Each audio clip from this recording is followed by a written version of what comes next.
don't need a drink, but you boys definitely need a drink. Yes. The more you drink, the prettier I get. So let's play our yes or no game called I'd Swallow That. We have played this game since season 1, episode 1. We invite you at home to play along with us, all right? Get that big ass cup. You know the big ass cup, right? And just fill it up with a lot of rum, and then you'll be playing along with us. And the show even gets funnier the more you drink also, all right? Okay, so I'm gonna make 6 statements to our hosts. If they agree with the statement, they take the shot. Disagree, it's gonna be a very long night for me because I don't drink. All right, let's play I'd Swallow That. I'd Swallow That is sponsored by the LGBTQ plus community's favorite spirit brand. You know it, Bacardi. Bacardi is the world's most loved rum brand and a special sponsor of our nonprofit 501c3 efforts to educate, inform, and empower the LGBTQ plus community. And you can't make a better coquito without Bacardi rum, all right? Bacardi is as diverse as our LGBTQ plus community. Our neighbors here in South Florida, they are the world's largest privately held spirits company. Bacardi is also a legacy name in their support of the LGBTQ plus community with sponsorships, pride embracements, and deep and passionate support of our LGBTQ plus charities and causes. And that's why tonight, It's Happening Out plays I'd Swallow That with our favorite rum drink, Bacardi. Like my uncle says, Bacardi. Isn't that how your uncle says Yeah. it? Bacardi, pásame la botella de Bacardi. And some limes. All right, here we go. First question, Katy Perry. Katy Perry is our favorite California girl who never stopped shining her light. Ever since her pop debut in 2008 with I Kissed a Girl, Katy Perry became a gay icon for generations to come. Since then, the star has shattered records around the world, earned 5 #1 singles off of 1 album, and solidified herself as a defining artist in pop and music overall. During her performance at her residency play in Vegas, she thanked the gay community for her success. She said, quote, "They have been such big admirers and fans and influences for me. The fan base that comes to this show is very much so that community. I would say it's probably 50% of the audience," end quote.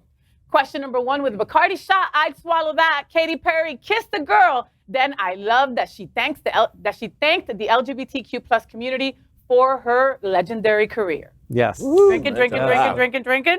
So, I'm so excited to actually go see this show in July. In Vegas. In Vegas. I'm going to be there for a work conference, and I got my tickets to go see her by myself. So it's like one of the first concerts I'm actually going to by myself, and I'm super excited about it.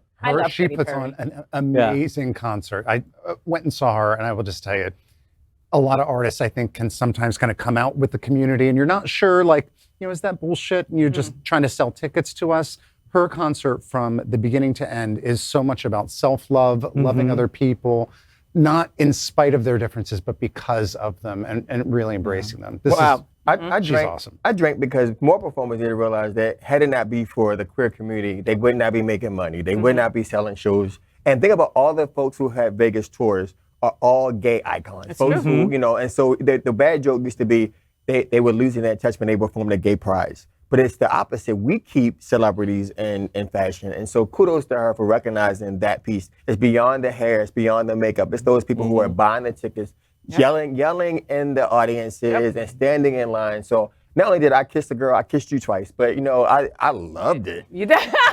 And I never realized that her hit song "Walking on Air" became like a gay anthem, and she's even said that as well. Like the gays, like that's the #1 song that they love, and it's just pretty incredible. well, I think it's because people forget, like, she came from like a born again Christian household. She started as a Christian singer, and her parents are Christian ministers. Yeah. Her parents Both are of Christian them? ministers, okay? Yeah. So, I mean, we forget about that. Yeah. She was able to break out of that, where she says, like, in her household, like, to be gay was an abomination. Like, it was an absolute sin. So it's crazy that she was able to grow out of that. And I think her parents did too. I'm not too sure. But to get to this place where now she's kind of a gay icon is pretty amazing. Well, and in 2011, she said something like out of term, about the trans community. And we've all made mistakes, okay? And I'm the first one to say that I have made plenty of mistakes. And what you do is you rectify it. You apologize and you try not to do it again, right? And so I don't remember what it was that she said, but she did exactly that. She came back, she apologized. She said, look, I effed up.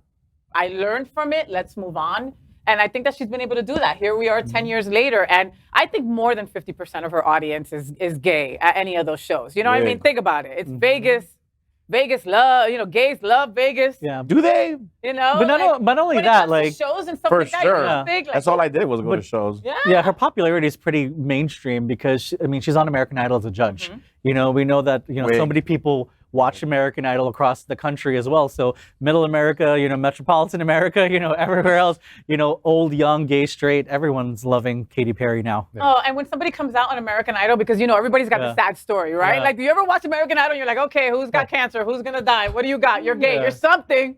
Right? And so every time somebody comes out, she's the one that will go because, Luke Bryan will be like, I'm country, I hate gays, right? And, and Lionel Richie is like, you do you, boo, whatever you want. But Katy Perry's always the one that's like crying with them. She's the one. She's the one that had that moment with that guy who said wig. Do you guys not remember that moment? No. There's a guy I follow on TikTok, and we became friends, and I didn't realize it was him. Well, they had a moment. Him and Katy Perry had a moment on the audition because she knew. Like, they just looked at each other, and there was a story there. And he's like, okay, I'm ready, wig. And she's like, wig. And they were like, what did you say? He's like, wig. And through that word, she knew that he was LGBT and that she was supportive. And they were like, wait, we don't get the joke. And she's like, there's no joke. We just get each other. I didn't know that. Yeah. I didn't know that. I love that. That goes back to that we talked about how when we, in our moments of need, we go back to our drag sisters, our siblings who put on that powerful moment, that wig of power, that symbol of power. I can do all things by transforming.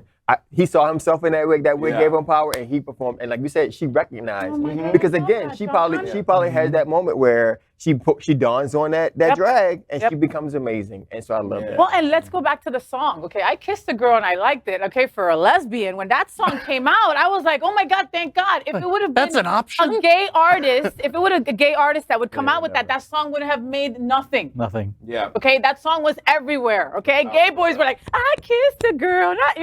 Everybody was singing that song, and she made it okay to just. I kissed a girl and I liked it. Didn't mean anything else. Didn't mean I'm gay. Didn't mean I have to come out to the world. It just means that I tried something new and it was okay. Well, and Jill Sobule did a song, I Kissed a Girl, and you've never heard of that because she was gay. And it was probably, I don't know, 12, 13 years before Katy Perry. Wow.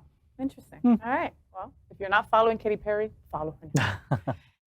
LGBTQ plus news is vital for our community and for the broader world as a whole. We have enough enemies at Fox News. Tucker, Sean, and Laura are loud. We need passionate allies. Happening Out Television Network, Queer News Tonight, and It's Happening Out are literally out of the closet and into the headlines. Our community needs your support.